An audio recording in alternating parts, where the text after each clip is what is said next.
Hey, good morning and welcome to Breakthrough Walls. I'm Ken Walls and I'm your host. And today I have a face reader on the show. You're going to love this guy. I have Brian Galke. Man, I should have asked him, am I saying his last name right? Galke. But hey, we're going to bring him on here in just a second. Make sure you share this out to both of your friends and we'll see you in just a second.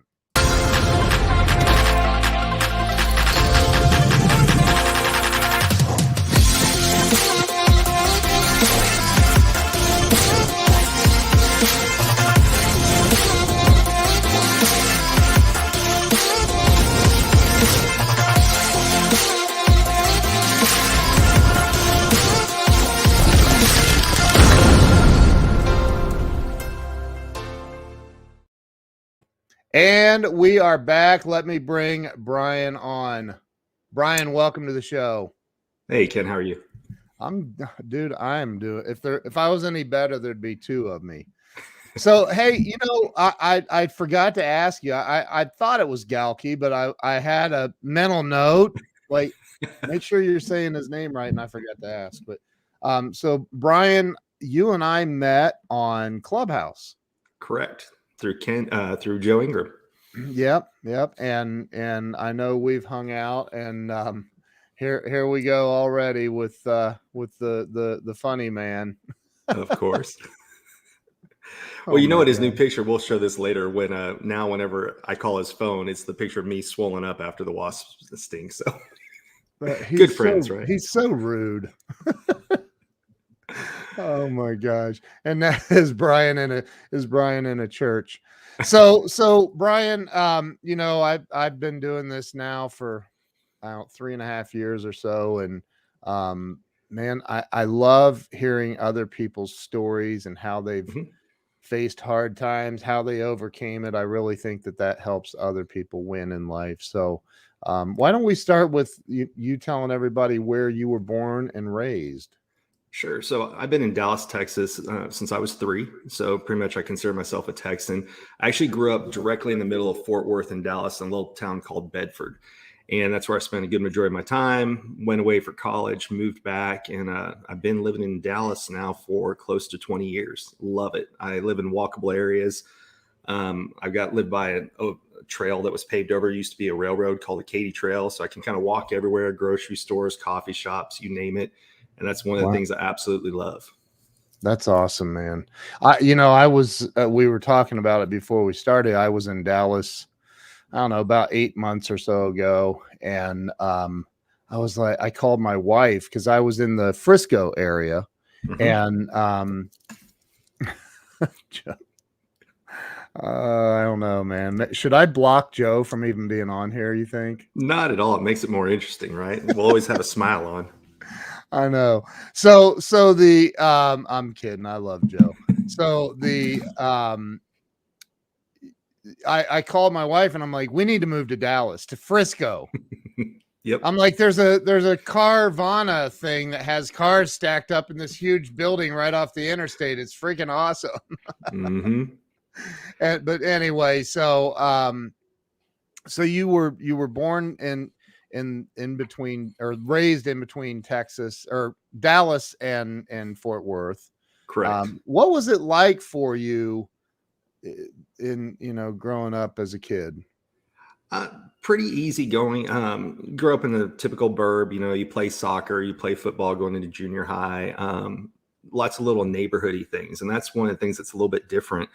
Is I don't feel like people are that way anymore. You don't play in your front yard. Now you play in your backyard. And we grew up in the times of be home before dark. And that was about the only curfew or anything you had to worry about. Right. And the interesting thing about growing up directly in between Fort Worth and Dallas is you could visit both. And so whatever was going on in Dallas or whatever was going on in Fort Worth, you just hopped in the car and you could go either way. Yeah. And until the only reason I ended up moving to Dallas is the company I worked for was in Plano, which is kind of out near the Frisco area that you were on. Yeah. And it was driving an hour a day each way into the sun in the morning and into the sun on the way home. And so I decided, nope, I'm moving to Dallas. So now I drive as north and south instead of east versus west. Yeah. Yeah. Who wants to drive into the sun? That's terrible. And I got wimpy eyes as it is, so I need like the super blocker sunglasses, so Yeah. it was not a fun experience. So, like, did you, when you were a kid, I mean, and I can relate. I mean, we used to go ride bikes and just do whatever until, the street lights came on and you had to be home by then, and it's like today I can't imagine letting my kids do that. Like, No, you're absolutely right. Now we're always so paranoid. I'm afraid to go in the other room. I have a 4-year-old, and if she's quiet for too long, that's a bad thing. Like the other day, yeah. she wanted to go to the restroom. She goes, "Daddy, will you bring me paper so I can draw?" And I'm like, "Yeah, sure." And I thought, oh, she'll forget about it. And she got quiet. I went to check on her and she decided to start graffitiing on the wall. And I said, "What are you doing?" She goes, "Well, you didn't bring me paper." So, Oh my God. Wow. yeah. Yeah. Yeah. So she's making you pay for that mistake. Yes, she is. She Yeah. certainly is. So, I mean, did you have any challenges as a kid that because the reason I ask is I really think that, a lot of things that occur in our childhood kind of forms or shapes the direction we go as adults. And I'm always curious about, that. Yeah, sure. I'll be really honest. I was an introverted extrovert, and for most of my life, meaning I like to be around people, but I never really felt like I belonged around people at the exact same time. So while I was physically present, I was kind of in the prison of my own mind, and I always kind of grew up feeling less than. And I don't know what that really came from, but I can even show you like. I like to go and do things. So like I keep books like this around, like world parties, because I like to go places, but I didn't Wow. always feel like I could be present when I was there. And so while I was there, I might as well have been sitting in the corner because I was afraid to talk to people. And I grew Wow. up siblings and I grew up, with friends, played sports, like I said earlier, soccer when you're growing up and then football later on. But even though I was there, I didn't always feel like I belonged. So I struggled a lot with as a kid growing up, but people didn't know that because they think an introvert is somebody who hides at home.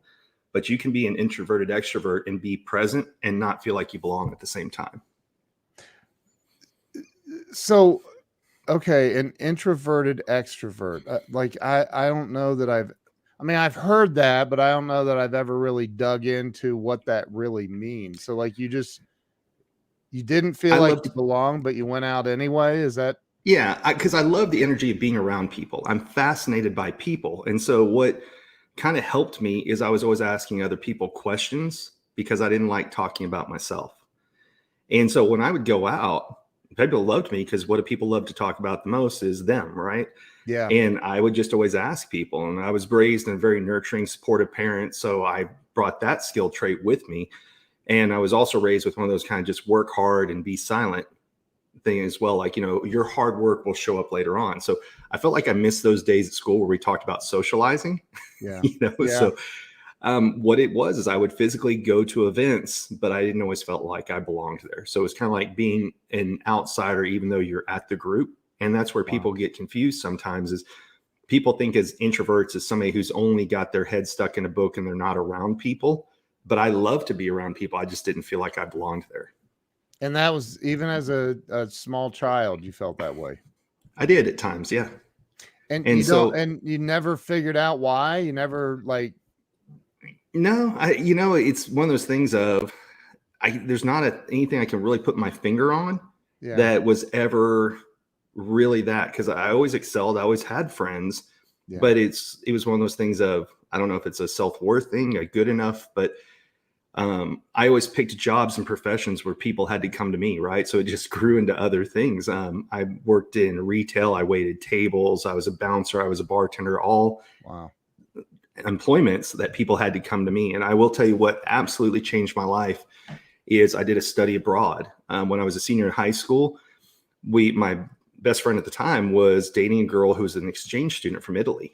And we went to Italy and it was the first time I went somewhere where there was nobody to introduce me. And Wow. so you get to kind of discover yourself when you go somewhere where nobody knows who you are. So when I went off to college, same thing, worked a bar, was a bouncer, bar back, you name it, because I got paid to hang out where everybody else pays to go and hang out, right? So it was a kind of a way to have a social life, Yeah. But then it reinforced the not having to do much because people came to me. So it was kind of a positive and a negative at the exact same time. But I did a study abroad 6 weeks in Florence, Italy. And when you go somewhere that nobody knows you, you get to discover who you are. And that was probably the first major change in my life where I got to sit down and really think, who am I? Who do I want to be? What do I want to be? What do I want to do? Because until then, I was pretty much a follower. I mean, I went to Texas Tech because my friends went there. I didn't even look at any other colleges. I'm like, oh, okay, well, a lot of my friends are there. I'll just go there. I was a follower for a long, long part of my life. Did you were you like when you studied in Italy, was that college or was that before college?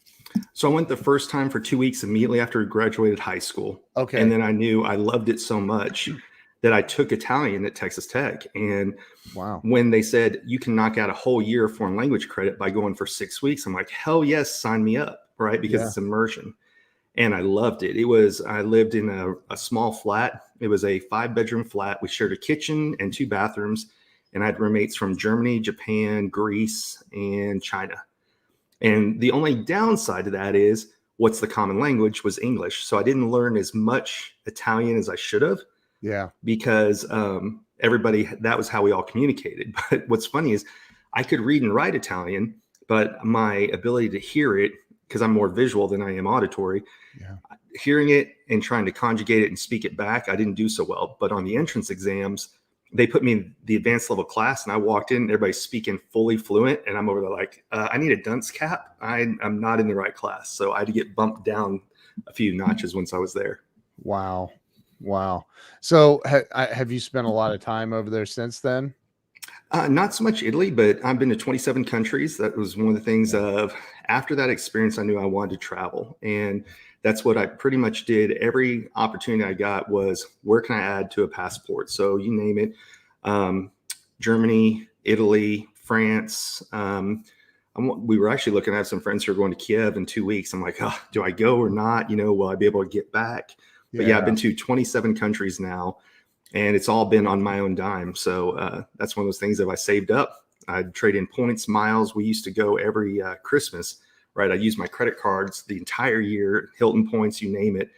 And that's where we'd go and stay. So if you've ever been to like a German Christmas market, it's awesome to go to during the Christmas time. So I love going to Europe. That's been my biggest disappointment over the last year and a half is I miss going to Europe quite a bit. Wow. So Joe has an interesting comment. That is hilarious. Oh my gosh. For the listeners on the audio only, you don't even want to know what he just asked or said. So you graduated college, I'm assuming, with a bachelor's degree, is that right? Right, in communication studies. Okay. And so I was a mass comm major, and I thought, okay, well, somebody said you'd be good in mass communications, PR, public relations, all that. Yeah. And I did that because somebody said, hey, you'd probably be good in PR. I'm like, okay. Again, I was a follower, so I went in, and the college lost their accreditation because the professors didn't do enough research papers. And so here I am a year and a half from getting ready to graduate. And I said, well, the good news is you'll have a degree, but it won't help you because we will no longer be accredited in that degree. So I went to the counselor's office. I'm like, what can I do to get me out of here the fastest? And they said, go study communication studies. And a lot of people look down on that degree because it's not business. It's not, computer science, but it taught me tools of how to interact with people. So back to what I was talking about earlier, like we took body language classes, we took interpersonal communication, a lot of realistic life skills that have since escalated in my career. And there was things that I honestly was missing at the time. Back to what I was talking about earlier. Yeah. I was around people, but I always felt like I missed those days out. I mean, but that little change is one of those things that put me where I am today. So you get out of you graduate college, you're out of college. I'm sure it sounds like you kept your head down and just did what you had to do to get. I mean, were you a party animal? Did you get in any trouble? Did you have any hiccups along the way? I would say that the party animal part to a degree, because where was I? I was at a bar, and what do bartenders do? You get to drink the entire shift, right? Right.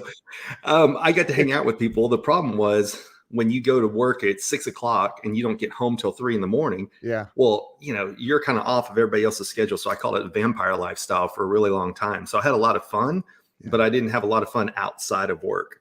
Right. However, that did change. Got out, graduated. First job out of school was Enterprise Rent-A-Car. And the thing is, they hire you. They're the number one college recruiter when I graduated. And that's because you're around everybody your own age. So you kind of think it's fun. And I did that for a year. And I decided that's not the life for me, because I'm going to date myself when I say this, but people had more respect for a Blockbuster returning it to Blockbuster than they would for our cars. Because they'd call and say, I don't remember where you are. Your car's at the effing airport. Come effing pick it up. Oh my God. Yeah. And it would happen quite a bit. We'd have people who stole cars, you name it. And so then I became a technical recruiter. And at the time, I'd always thought, computers are geeky people. Why would you want to do that? And then I saw the money they were making. And I thought, I'm going to go do that. Yeah. So I went and got my Microsoft certification, my Cisco, and I went into a help desk job. And what I realized is, to be in technology, you have to love it so much that you want to study it even after work. And that wasn't for me. And so I went back to what I learned in college, which was reading books on like body language, NLP, you name it. And I was trying to expand my social skill. And so that led from being on the help desk to being an installer. And then after that, then I started being around people more. And I thought, God, I still need to know more about people. So what does a good introvert do? Go to seminars, Tony Robbins, Marshall Silver, you name it. So what really helped me a lot was starting personal development courses, and so I went to Unleash. Was outside of work. That was just on your own. I am a total seminar slut. That's what I used to do on my weekends. Is everybody else was saying, hey, let's go to Vegas. And I'm like, I got to improve my life, and that's what I started doing. So Tony Robbins, UPW was great. I went to 2 events with Marshall Silver, learned real estate. I didn't grow up with parents who taught me a lot about finance. They taught me like, don't get into debt, which I did anyway, but they never really taught me how to invest money. So I took classes on investing and everything. But what was still missing was when I was around people, I didn't always feel that comfortable. And in 2010, I had a friend who was in town, and she invited me to come meet this person. And I just sat down to dinner, and I'm like, no, you were supposed to be here. I've already ordered a glass of wine. I'm not going to go. I was being stubborn. She said, trust me, you need to come meet Mac. And I went over there, and he read my face. And I was immediately awestruck, because that was what was missing from everything else I learned, right? So I'd gone from help desk to installer to trainer / sales engineer. And I could practice everything in my hotel room, right? Is my projector work? Does my PowerPoint work? You name it. But people were always the unknown. And so when I learned to read faces, the cool thing about it was you can go to LinkedIn, social media, whatever, and find a picture of their face ahead of time. And so when I walked into a room, I already felt like I knew who the people were. And I must have, like, you were at a seminar and somebody read your face. Yeah. So it was a friend was in town for a seminar, and he happened to be at the event. Okay. And she invited me over to meet him afterwards, because they were doing a reception. Okay. And that's when I met Mac Fulfer, the guy who changed my life. And he lives here in Fort Worth. And as soon as I met him, I'm like, how do I learn this? Right. I was instantly hooked. And he used to go like once a month. You could drive over to Fort Worth, and he would teach you the basics. And then in 2011, I got certified by him as a certified face reader, or what he calls a CFR. And instantly my life changed from that point. I can't imagine.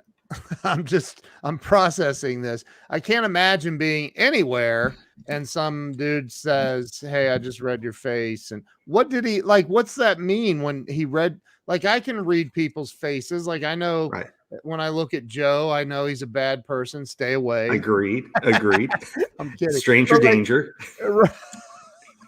But I mean, because Einstein said everything's energy in motion, right? So Absolutely. you can read people's energy.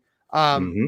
what's that mean though? Like he read your face, and why? And how did you know he read your face? He told Oh, you? yeah, he explained it because that's what he does for a living. Is he speaks all over the world teaching Okay. face reading. And he said, hey, I'm going to read your face. And what he explained is there's 42 muscles in the face. And what happens is the mind creates movement, movement creates muscle. And so we're all born with faces genetically. And what happens to us over time is called epigenetics. And epigenetics is where your brain creates that muscle moving around and it actually alters your face. And so when you look at somebody's face, their eyebrows tell you something. This area here can tell you something. Eyelids tell you, nose, mouth. And it all goes back all the way to the days of Aristotle. So they used to, if you look up the name physiognomy, it's called the science of face reading, but I don't like the term science because it's not 100%. It's a good strong in the 90s for sure. But it's basically how to understand people's, like how they take in information, how they process information based on their facial features. And it absolutely changed my life. Not in just that, it was the first proactive skill that I could do. I mentioned earlier when I was at a hotel room and we were going to do presentations, the night before, if you're going to get any sleep, you want to make sure everything works. Right. But people were always the unknown.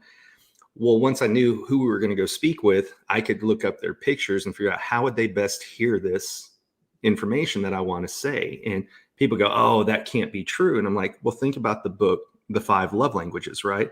It's very similar to that. It's not what do you need and what do you want to say, but how would they best receive it or hear it? And it's the exact same thing, but it's based on looking at somebody's facial features. That's mind blowing because that would give you a significant upper hand in any communication, I would think. Absolutely. It does. That's why I named the company Subtle Skills. Look, I was stalked that name for a long time because I had a different name that I didn't like as much. And the reason I waited for it is because it is. You don't walk into a room like Joe and I are friends with Janine Driver, right? International body language expert. And she's awesome. You need to have her on one time. Yeah. But you don't walk into a room and go, I'm a body language expert. Same thing with face reading. You don't tell people what you know. It's just a tool in your tool belt. And so when you go in and you learn to understand people, here's where it really helped me. It took me out of the prison of my own mind and into the present moment. Because even if I was just walking into a networking event, I was immediately focused on somebody else instead of those thoughts that I used to have as a kid. And when you're focused on somebody else, two things happen. You already mentioned it. They can feel the energy that you're giving them your time and attention. Yeah. And they often feel seen and heard for the first time in a long time. And that changed my entire life, both professionally and personally, because instead of being that person stuck in my own head everywhere I went, I was just looking at people and thinking, how would I best interact with them? And an analogy I give is, I mentioned I've been to 27 countries. The first time I went to Paris, I was that annoying American who just expected everybody to speak English. When you do that, you have a bad experience, right? Because it's like, you a-hole, you're in our country.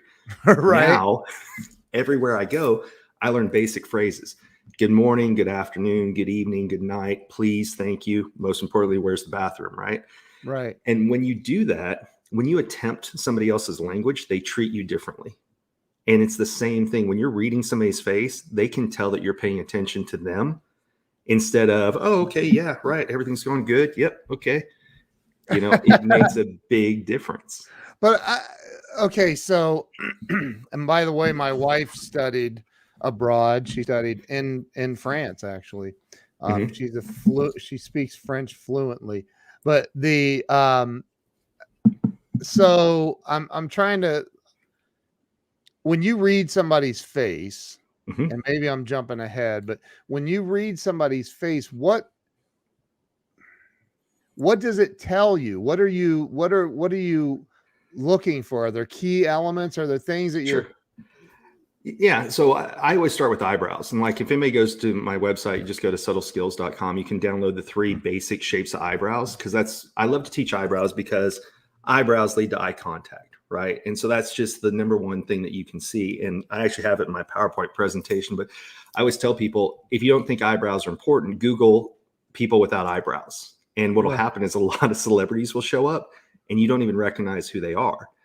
Really? And oh yeah. Oh, if you Google it right now and put it up on the screen, just type in people without eyebrows and celebrities will show up and watch. You won't recognize, like usually people show up like Nicolas Cage, Angelina Jolie. For some reason, they like to pick those people, right? And when you see them, you're like, ooh, I don't even recognize who they are. And the funny thing is we're all I don't amateur think I facers. have eyebrows. No, you do. But if you look at Joe, that's a good point on Joe. Joe's, you can't make out what shape they are at all. And those are actually what's known as chameleon eyebrows, because people have to lean in closer to figure out what it means. And if they can't see your eyebrows, they think, oh, you're just like me.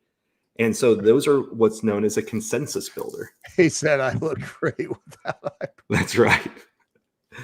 But it's funny. Like I can show you it. It's better to see it when it's in person and you get to see me talk to somebody, because people are like, oh, this is Barnum statements, right? Like you're going to say things like, oh, you've had a hard time in your life. And it's not that. It's very specific. Like the 3 types of eyebrows are, I have an angled eyebrow here, which I didn't get until I was a corporate trainer.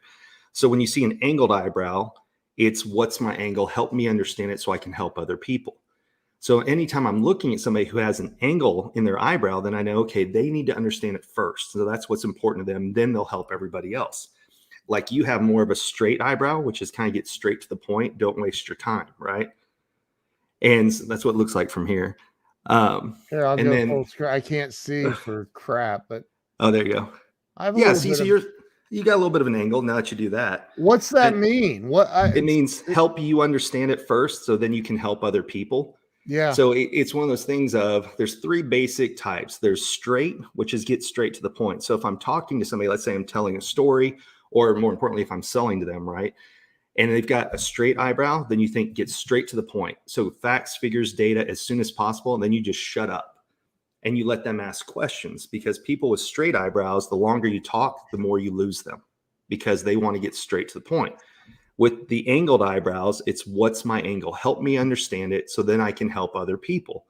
So I didn't get this until I became a corporate trainer. What were they before? They were straight. I had, Really? well, this one was straight and this one was rounded. And I know it sounds funny when you say that, but it's because our face is broken up into 2 different sides. There's the personal side and there's the professional side. And the way to remember that is, if I say, hey, are you married? It's a personal question. So if you had a wedding ring on, this would be your personal side and this would be your professional side. Yeah. And so how do you combine the 2? I mean, you're talking about split personality stuff now. You are. Well, so it's funny. We use face reading language, and I call it facial feature analysis. Why? Because our friend Glenn, when I read his face, he said, well, when Brian analyzed my face, I'm like, oh, that's actually a great way to say it. So I actually changed all of my marketing material after Glenn, because when I say face reading, people go, oh, can you read palms too? And I'm like, no. But when you say I analyze your face, then they're curious, right? Because when you say face reading, it just sounds very hokey. It's not. It's awesome. But that little change in language that Glenn gave me has made a huge difference in when I'm talking. Does he know this?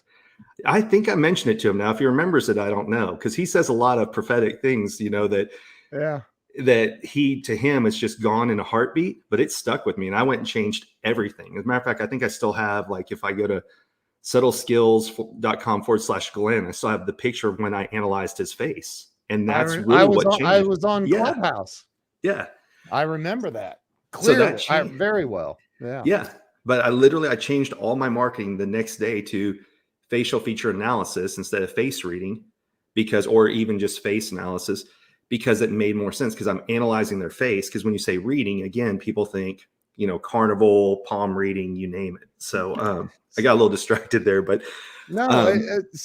So let me ask you a question. So if you're in a conversation with somebody, yes. Unfortunately, I've interviewed people on the show where I was like, OMG, when is this going to end? Right. That doesn't happen very often, but I've had it happen. And sure. And I'm like, I gotta stay in the game here. They're gonna know, like, right. They're gonna know I'm bored. Like when I had Joe on, for example. I'm kidding. Oh, I don't blame you there. Yeah, Joe's such an easy target. I love him. Yeah. But can you tell, like, do you see a shift in facial features in the moment, or is this something that you can say, well, over the last 30 years, you've gone from this to this? It's more of where's their face at currently. So I can show you a picture. I keep it on my phone. Here, I can pull. Oh, okay. I was going to say I can pull anything up on and share it too. So. Yeah, let me see. Do I have a picture of me somewhere? Let me look real fast. I think I do, but I can talk while I'm doing it at the same time. So what you're looking at is what's their face say about them today? Now, with the difference being that wrinkles and lines in the face have been earned over time, right? Okay. And so like Joe Ingram, our buddy, he has what's known as a freight train line. And that is right here down the center of his forehead. There's a line that when he squints, it's like literally train tracks coming through here. So what that tells you about Joe is the fact of once he makes up his mind, he's like a freight train who's just going to keep going anyway. So if you stand in his way, you're going to get run over, right?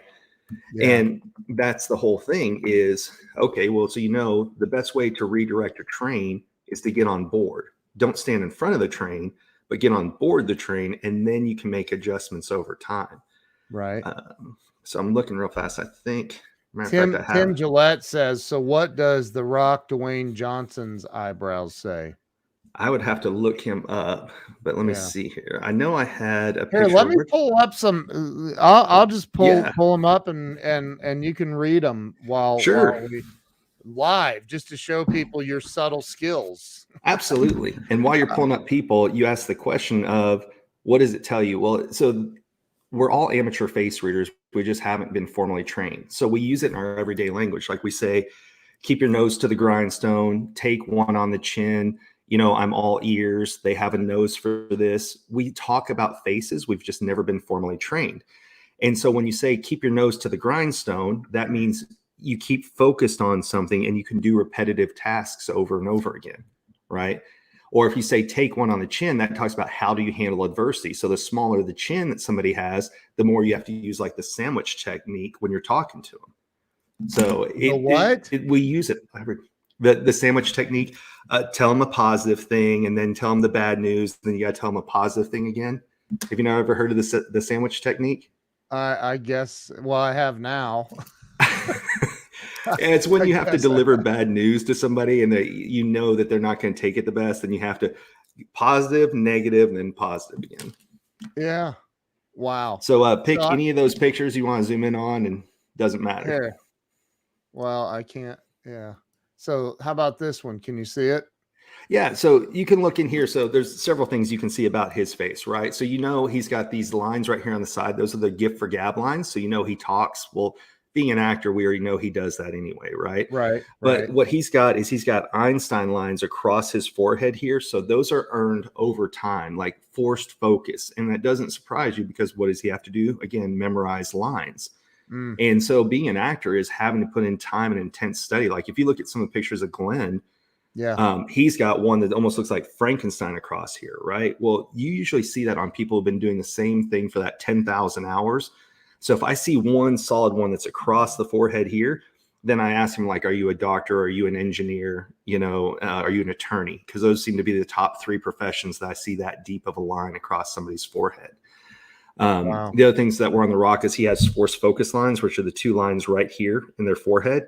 Yeah. And that when they're in intense study, you almost have to like walk them up and smack them in the back of the head to get their attention. Because when they're in it, they're focused in. So if you look in between his eyebrows, even in that picture over to the side there. Here, I'm gonna open that in a new tab so we have a full screen view. There you go.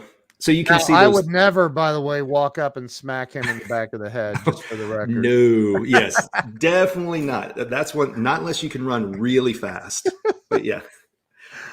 So if you look, what's interesting is there's two things about it. His eyebrows there, they round off. So see, they're very close to the eye, but see how they round towards the lower part? So those are the people who think about the people around them first and themselves second. But what's also interesting about him is his eyebrows literally sit on top of his eyes. So what that means is he mentally processes information very fast. So they gather concepts and facts very, very quickly. So you were asking earlier, like when you're talking to somebody, it's not just the eyebrow shape, but the eyebrow height as well. So if you think of eyebrows like speed bumps and data's racing down your forehead to get to your eyes, because when we're born, if we're lucky enough to have sight, because there are some people who are born without it, that when we're first born, sight is the first way we take in the world, right? We don't understand anything other than loud noises scare us, and we have a fear of heights. So we're born in the world. We only have visually a way to take in the world. Over time, we learn what sounds mean, and then we learn to talk. So if you're looking at your primary senses, number 1, number 2, number 3. But even when we're learning, well, yeah. So think about it. When you're a kid, you could take in the world first because you look around and you hear sounds, but you don't know what sounds mean. Then as your parents start repeating words to you, you learn to hear your name. So when you hear your name, that's your ears coming into play because you're hearing that same sound over and over. So that's your second skill that you learn. Wow. Then third is you learn to repeat words back. But how do you learn to repeat words? You visually watch your parents' or teachers' lips move and make sound, and you eventually learn to repeat that. And so what will happen is all babies are born with big eyes. And what adjusts over time is eyes may go down, ears may get larger, or mouth may get larger, depending on what's their primary way that they prefer to communicate. And so these are all things when I look at people, you can take a look at like, what's their ear to eye ratio? So for example, go and watch the TV show The Voice, and what you're going to see is everybody who's there has very large ears and kind of smaller eyes. Well, it makes perfect sense because what do? They sit on a show and they listen to the music, and if they like the person, they turn around and see what they look like. Right. So the same thing, when I look at somebody, I look and say, okay, are they more auditory or are they more visual? And if I know that they're more auditory, then when I'm talking to them, I'll say things like, oh, does this sound like a great idea? Do you hear where I'm coming from? Oh my God, dude. All right. So Joe said it. The only thing Joe has said so far that wasn't a joke was this right here. The world needs this training. It's life-changing. Dude, I have to, and look, Sandy Archer, she's sold. You got a new client. But so this is amazing, man. I mean, we've talked. I've never heard this in depth though. And I love the fact that you're going through and so the rounded close eyebrows do not mean he's dumb as a rock. Not at all. He's very brilliant. I had to say it, man. I know. So, wow. What about somebody else? Let's pick somebody else. Well, while you're there, do me a favor. Do that. Google people without eyebrows, because I want to show you exactly why I teach eyebrows, because we don't think they're that big of a deal. But watch when the results you're going to get. There you go. Heck? So you don't even recognize the people anymore, right? Oh my gosh. Now you see why I teach eyebrows first. Why do these pictures even exist? Why? I don't know. And for some reason they like to black out teeth a lot when they do it as well. But like, look at Nicolas Cage right there without eyebrows. Oh my gosh. No way. Yeah. So eyebrows first started genetically to keep dust and water out of our eyes, right? But what happens is, like I said, I got the angled eyebrow and I didn't used to have it before. But what happened was when I became the corporate trainer, I had to learn to memorize the material. And once I had to do that, then literally I got that angle into my eyebrow. So that is absolutely mind blowing. I've never searched for people without eyebrows. You learn a lot when you learn to read faces. Yes, it's I'm going to show you the picture of me from as a kid, and I'll try and find it on a bigger page. But so that's in part of my training. That's the example of the difference of me as a kid versus what I look like now. So you can see the exact same eyebrow that's angled now used to be straight, and my ears used to stick out more. And guys don't go and get their eyebrows done, right? But that's what changed with me over time. So I use myself as an example in training, but it literally is, it's game changing in a few different ways. Number one, when you give people your time and attention, that is a lost art right now, because people prefer to text the perfect text, craft the perfect email. You know, nobody's giving us our time and attention. Even when we're on Zoom or StreamYard like we are here, the challenge is you end up looking down to the people you're talking to. So I will give Joe credit for this. Joe came up with the idea of you put a Post-it note right above your camera here. Yeah. So that when you're talking to people, he puts a little Post-it note with an arrow saying, look here, because that creates eye contact with people. while you're doing Zooms. I teach this in my academy, my training academy, about camera angles, to not have your camera below you because you're looking down on people, and that creates Exactly.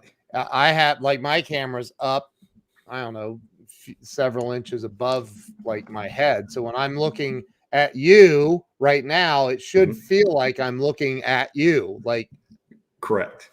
Yeah. And that's one of the things that Joe recommended this one is my little light stand has a mirror right here too. So I not only am I looking at it, but I look and am I smiling from time to time? Yeah. So it's a win-win. Let me see if I still have Glenn's page up. If so, I'll put it to you in the private chat. We can look at Glenn again since he gave us permission. So let me send this to you in the private chat. This is really amazing. I mean, this is some amazing stuff that okay, here we go. This website uses cookies. I am starving, so I'm down with that. Let's see. Let me go to this, and here we go. So there's Glenn. Right. So this was just pictures of him of what do I see when I look at the pictures, right? So the first thing I mentioned earlier, his ears stick out a little bit. So he's an independent thinker. If you think about ears like wind drag on a plane, the farther out from your head that they stick is the more that you push back, right? So you're going to do things your own way versus the closer they to your head, you're more of a conformist, right? So he does things his own way, does it a little bit differently. The nose that he has, noses are like umbrellas.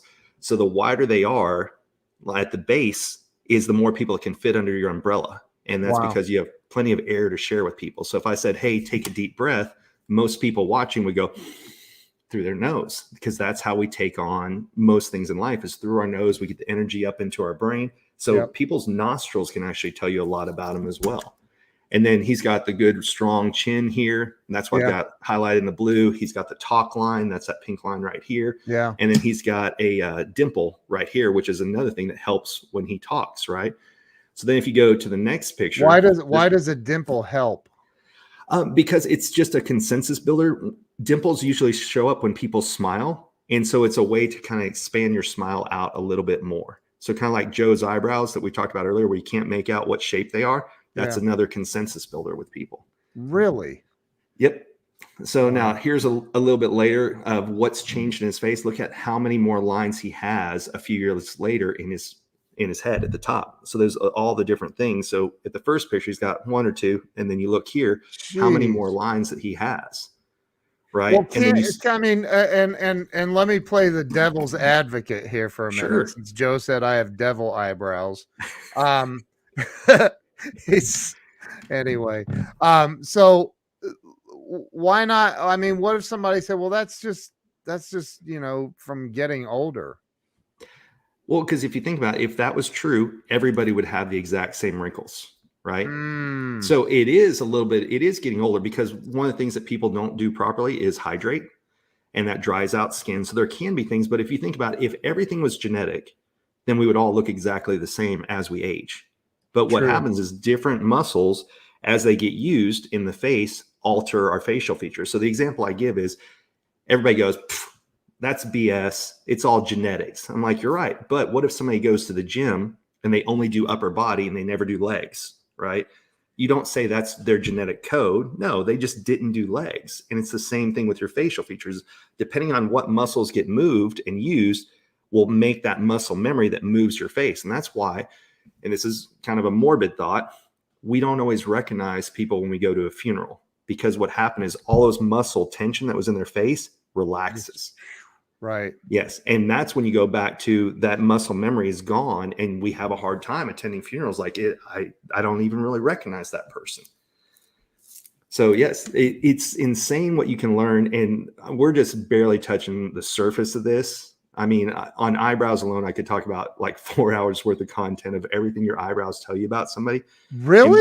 Seriously? Oh yeah. We could go into eyebrows pretty in depth. I mean, maybe not 4 hours, but I would get off on subject quite a bit. So, I mean, this would be, and I know, like, the FBI and the CIA, they use a lot of the same stuff. But I would imagine that the average, like, law enforcement, like police officer would benefit dramatically just from, I'm approaching this vehicle or this person, and to be able to read their face like this seems like it would be invaluable. So in law enforcement, it's more of reactive. So if you've ever seen the show Lie to Me, it's a great show. That's one of the things I plan to learn in the future is micro expressions. So what law enforcement is looking for is where are the hands in the body and how are people reacting? Mm-hmm. And so that's why most law enforcement is taught body language and micro expressions. So again, I love the show Lie to Me. I watch it all the time on Hulu. Never heard of it. Oh, you've never seen it? Oh, I will send you a link. So it's a show based on Dr. Paul Ekman, who went and lived all over the world in these different places and studied tribes to understand micro expressions in people's faces. What's a micro expression? What is that? It's a sudden reaction that lasts a flash of a second that tells you kind of what's going on in their mind. And the difference is when I read faces, I read a resting face and I just figure out who the person is. What he's looking for is subtle reactions that are happening while you're talking to him. So in the show, a very simple one is if you don't believe in what you're saying, it's a shoulder one, but people, when they don't believe it, they'll rub their shoulder because they're subconsciously, their body is rejecting what they're saying. And so it's like people, they say, yeah, it's a really good deal. You should take advantage of it right now. That's a micro expression where their body language or their face is saying the opposite of what they're saying. But mine is more, how do I understand the person and how do I best say it to them? And so I do plan to learn micro expressions more advanced later, but my main skill is face reading. And kind of like we were talking about earlier, even if I look at, let's say I'm talking to you and you're more auditory than visual. Well, if I think you're going to forward that information on to somebody else, then I pepper in language that's auditory, visual. So I say things like, does it sound like a good idea? We talked about that. Can you hear where I'm coming from? That's for the auditory person. For the visual person, is you would say, picture this, can't wait to see you later. You say visual terms. And how if do you know they're visual? Their eyes are larger than their ears. So when you look at somebody, you just look, do their eyes seem more open and are their ears fairly small? And so like, if you can't really tell, then you pepper in everything. But here's a super secret weapon. You want to know how to understand what somebody is? You listen to them, because people will say what they prefer. So if you read an email, like let's just pick on Joe, because everyone should pick on Joe. But if Joe was to send me an email and it said, hey, Brian, really looking forward to seeing you. I've been writing this down on my whiteboard and I've just been picturing where we're going to go. And, he would be saying all visual terms, right? I get it. Yeah. Or if he sent me an email and it said, the other day I was thinking about what we talked about and I just have a great idea and it just sounds right to me. Then he's saying he's auditory. So all you do is you read through an email and you listen to what words they say, and then you repeat those words right back to them. Wow. So,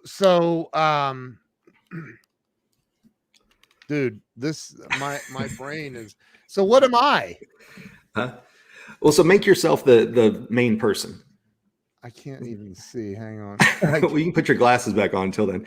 All right. So here's what I would say for you, just kind of right off the bat. So you have eyebrows are close to your eyes. So I know you understand concepts quick. I would say you're more auditory than you are visual, right? And that's just based on you have larger ears and you have recessed eyes like I do. So recessed eyes people, they sit back and are constantly evaluating all the time. Like, they're the closer your eyes are to the front, and I hate to use the term bulging, but it gives people a good visual, is the more the eyes are out, then those are people who want to be included. People whose eyes are recessed are like the people who sit in the back of class and they're always evaluating, taking it all in, right? So they don't jump immediately. They kind of wait and kind of make their decisions when they're going to talk. Wow. Your eyebrows do angle up a little bit now that your glasses are off. So help you understand it first, and then you're going to help other people, right? Yep.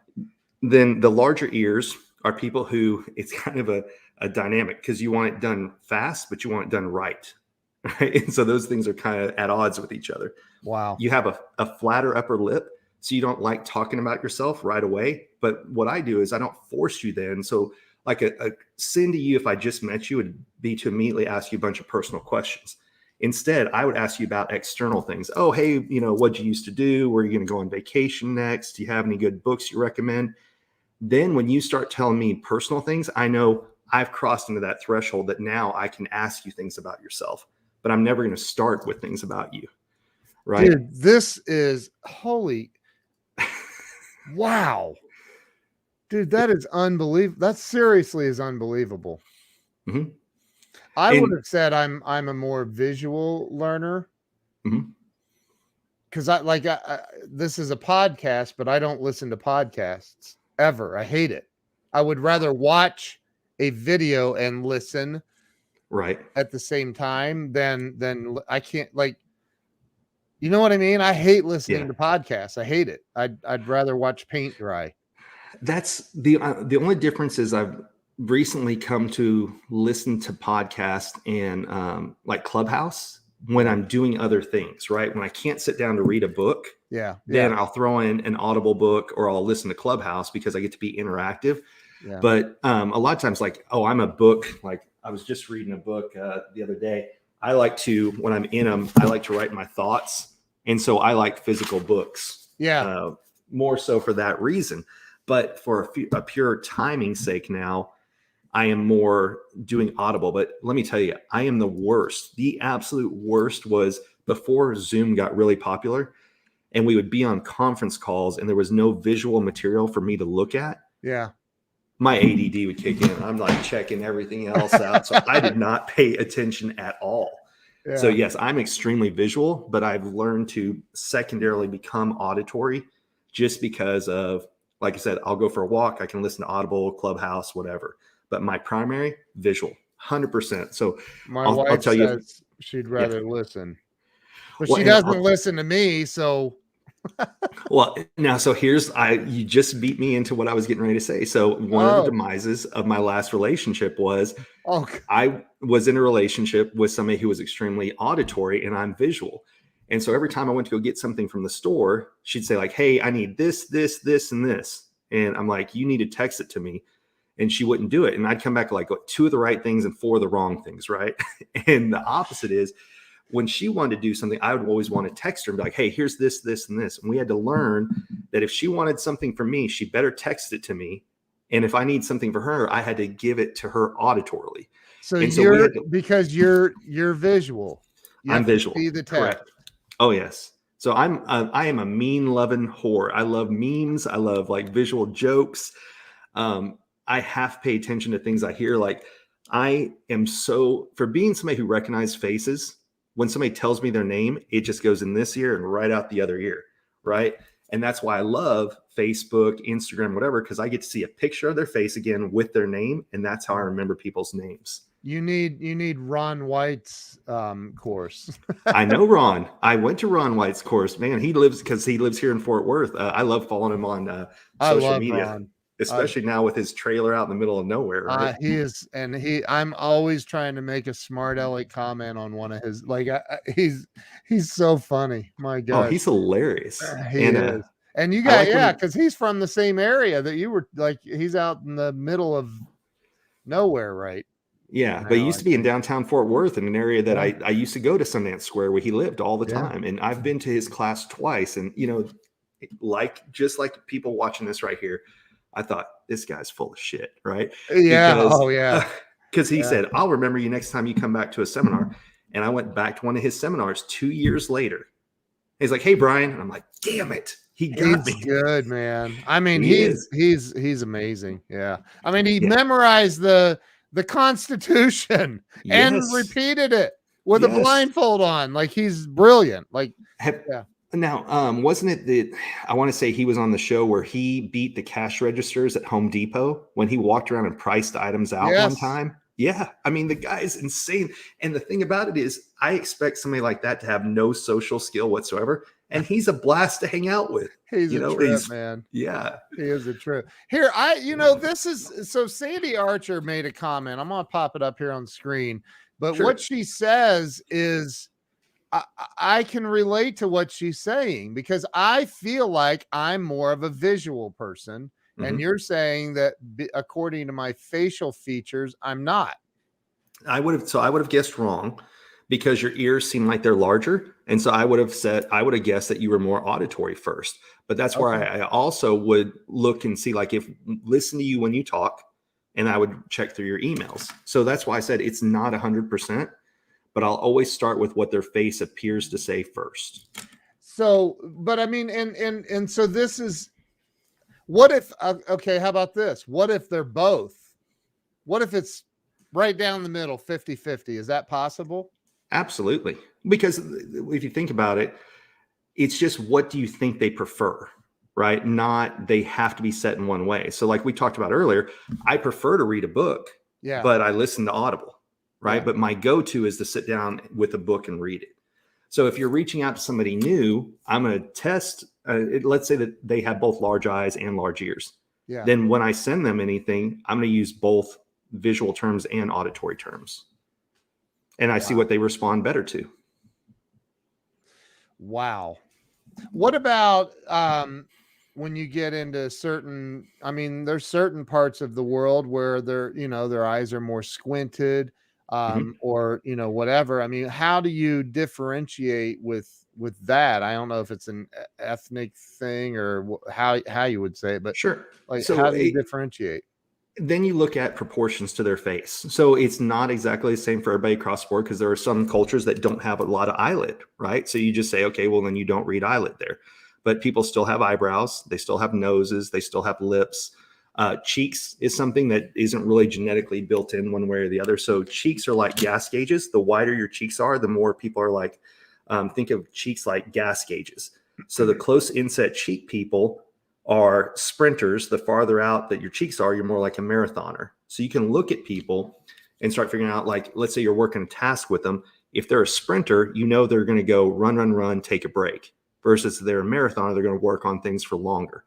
So I'll literally look at somebody, we're going on trips, and if they've got the sprinter cheeks, I'm going to establish with them before we go somewhere, like, hey, this is what I like to do when I go on vacation. You can go if you need to go back and take naps or whatever. I'm going to keep going. I just want to set expectations up front, because that way, when we get there, we understand what we both like to do. So it's learning to appreciate somebody's potential personality when you're reading their face. And what's funny is, so I call it paid practice. So I'll get hired to go work events like weddings, Christmas parties, whatever. And the amount of couples that sit down, and I'll ask them, do you guys want to know what you have in common or what you have that's different? And they'll often say, like, why the hell did we have a marriage counselor when it's all there? And I'm like, well, this is just what your face says, right? Wow. Yeah. So I mean, this information could literally change relationships, the world, like learning how to, like, wow. I mean, just learning how to read your significant other's facial features and understand, like, who needs to read the whole book, The 5 Love Languages, when you can develop this skill? So I'll tell you, the pandemic has increased that business. So to the point, I just released a course called Looking for Love in All the Wrong Faces.com. And Are you serious? I'm dead serious. So I'm still playing with the pricing on it, because I want, my tagline is going to be, it's cheaper than 2 bad dates. But yeah, if you go type, yeah. Here, I'll show you. I'll put it in the chat. That is freaking awesome, dude. Holy moly. Yeah. And literally, so all it is it's looking to appreciate somebody's face, because when they go onto a dating app, they can lie, right? So it's just like looking at their face and saying, okay, well, what does their face say about them? And the biggest example I give there is eyelids. So again, in a previous relationship, I was in a relationship with somebody who had these really thick, heavy eyelids. And when you have a lot of eyelid, those are people who think in terms of we. Where are we going? What are we going to do? What is the we? And I don't have a lot of eyelids, except for when I'm right now swollen from the wasp sting. So I think with more I think in terms of I. And I was in a relationship with somebody who thought in terms of we. And that was a lot of what our tension was, is because she was always, where are we going? What are we going to do? And I'd be like, well, I'm going to go do this. And what we had to learn was how to meet in the middle and just kind of say, okay, there are times you got to let me just go do my own thing, right? That's what makes me happy. And then I need to pay attention to your eyelids and say, where are we going? What are we going to go do? But we had to have those conversations, and it was based on the differences in our facial features. Dude, this is insane. Absolutely insane. Romantic life not going so well. Wow. Yeah. Dude, that's insane. And it's only $2.97. Yeah. Wow. That's So, crazy. Looking for love in all the wrong faces. Oh my gosh, that is awesome. Yeah, I mean, this is crazy, man. Like I've never been on one of these new apps that the Tinder, whatever they talk about, but like yep. they talk about swiping or something. Like Uh-huh. but Well, are people so you know, are people intentionally, they're not intentionally reading the face, they're just kind of they're looking for hot or not. I mean, that's yeah. where it starts, right? But the challenge is people who have been on it. So, like you, I've never been on a single dating app. But what happened is people started sending me all these profile pictures of people that they were interested in, because what they figured out is it's the modern day resume for romance that's full of shit, right? Because Yeah. people can write whatever they want. They're picking the perfect picture. You know, you can take courses on what's the ideal picture. Have one of you, have one with a puppy, have one with, you on an adventure, whatever it is. Or how often has somebody gone out on a date and the picture is from like 10 years ago and they look nothing like who's there? So the other part is, well, when somebody is filling out on here, they're not going to say, because a lot of times people don't know themselves, well, I'm kind of needy, I'm a wee person, and I say needy, that's not fair. I say that because I'm not a wee person. So, Right. but Did you say I'm kind of needy? yeah, but the first thing, when you learn to read faces, the first thing you do is you go and stand in front of a mirror and you start analyzing your own face. And you're like, oh God. And it's true. You learn more. So I actually teach people, like when we have the in-person classes, we draw features. So this is for the kinesthetic people, right? So not the visual, not the auditory people, but we give these cards. And what you can do is you can just draw facial features while you're learning them, so that you can learn the different features, right? So you learn, like, when you draw a smile. And then can you erase that, or? Yeah, it's a little just like a little whiteboard. Yeah. That we give Okay. people, so that while we're in training, they can learn how to do it. Dude, So this is from yeah. Do you sell those? I don't. I usually just take them when I have an in-person training, and then because obviously it's got my QR code so people can scan it and everything. But yeah, part of the training cost includes those. I should do it though. That's a great idea. You should put those on your dang website and sell them, man. I would. Yeah. Wow. So yeah, back to the dating part. So you first realize, number one, we're all trained, and this is the one that's really going to blow your mind, right? And that is, go watch any Disney movie or a movie that has a hero and a villain, and you can put it on mute. And just by looking at them, who's which one. And the reason why is because back when there were only artists and there were only authors, there weren't movies, they took courses in physiognomy because they wanted to understand how to describe a character in a book.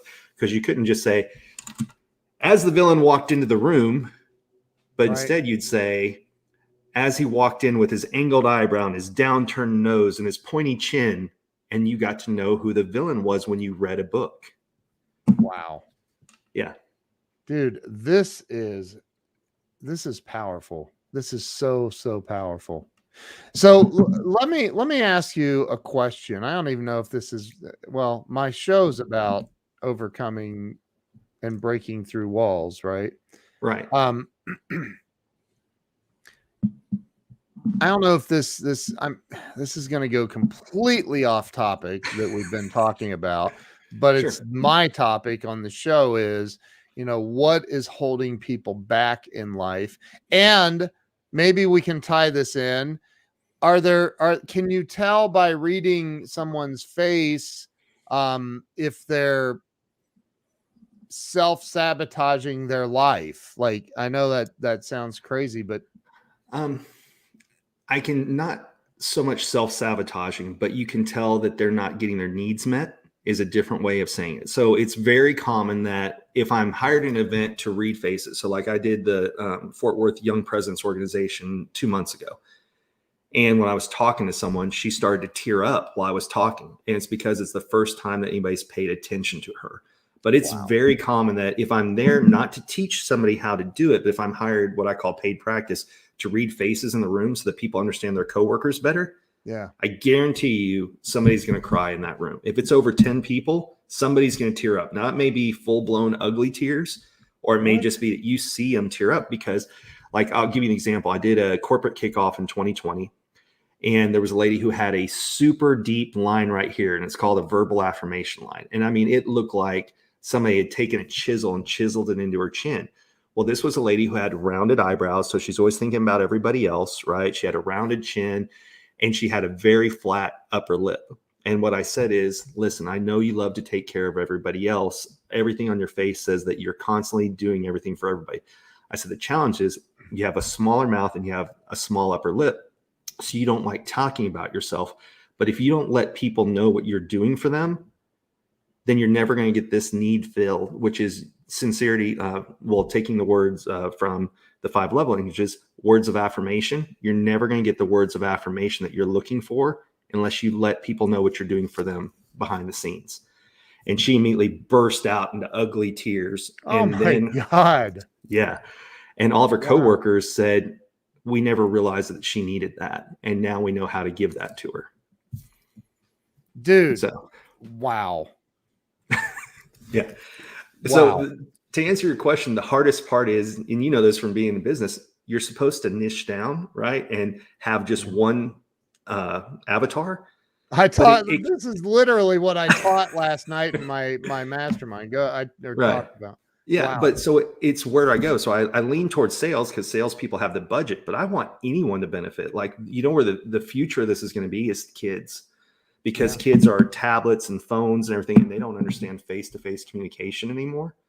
And it's going to be to our own detriment. Wow. Mm-hmm. Dude, I'm literally blown away by this. And I've talked to you about it before, but this is like on a different level. So what do you think? Because I have to ask, and we have to wrap up. We're over, but you know, what is holding people back in life, do you think? It's a combination of things. This day and age, we think everything has to be perfect, right? We see people's success, but we never see people's struggles to get there. Yep. And because especially now with social media only putting out all these positive things, we assume that everybody's life is better than ours. Yeah. And here's a big one. I talked about this with a friend the other night. We stopped celebrating everybody's success because we somehow thinks it takes ours down. And I'm in the opposite belief. I celebrate everybody's win, even if I don't agree. Like, let's say my friend buys a house out in the middle of nowhere. If they're happy, I'm happy they're happy. I don't want to live there. Right. But by celebrating everybody else's success and being grateful for everything you have, you attract more of it into your life. And we are in a society right now that's telling me all the things I don't have. I don't have the 10 Rolexes. I don't have the brand new car. I don't have blah, blah, blah, whatever it is. Yeah. Ignore that, because all that things is focuses on what you don't have. But when you focus on what you do have, it expands. I got to bring this up because you said it early on, epigenetics, and I absolutely love Dr. Joe Dispenza, who teaches epigenetics. And so, you know, he talks about, and I've meditated every day of my life for over 18 years. Right. And, you know, it's something that's a non-negotiable for me. Right. But I think that people are, and by the way, are you running behind for anything? I'm gonna have to leave here in just a minute. Yeah, but I want to hear that. I just spoke on the same stage where I was on a side stage, but I got to listen to Joe talk on the main stage. Yeah. He blew me away. Absolutely blew me away. Yeah. Well, he talks about immediate physical changes. And I'm thinking about that line. Have you ever seen it like disappear quickly? I've never seen it disappear, but what I have seen is somebody who had Botox. I've seen it reappear faster, because what happened is, as they recalled the event that created it the first time, that muscle memory came right back. Yeah. So what's interesting about our face is it does alter, but it rarely pushes back out, but it will recall that memory again. So it's kind of like when somebody's worked out before, that muscle memory that they get back into shape faster, it's the exact same way. Listen, I don't want to hold you up. I want to thank you. This has been, this is life-changing stuff. Everybody needs to follow you. Go over to subtleskills.com. Get signed up for all of your stuff. I mean, this is life-changing for anybody. Like, yeah, it's incredible. Well, thanks. I really appreciate it and for the time today. So thank you everybody that shared this out, who's participated and been here, and go follow Brian and get signed up. Subtleskills.com. Brian, thank you. Hang on, I'm going to end this now, and everybody have an awesome day, and we'll see you soon. Bye-bye.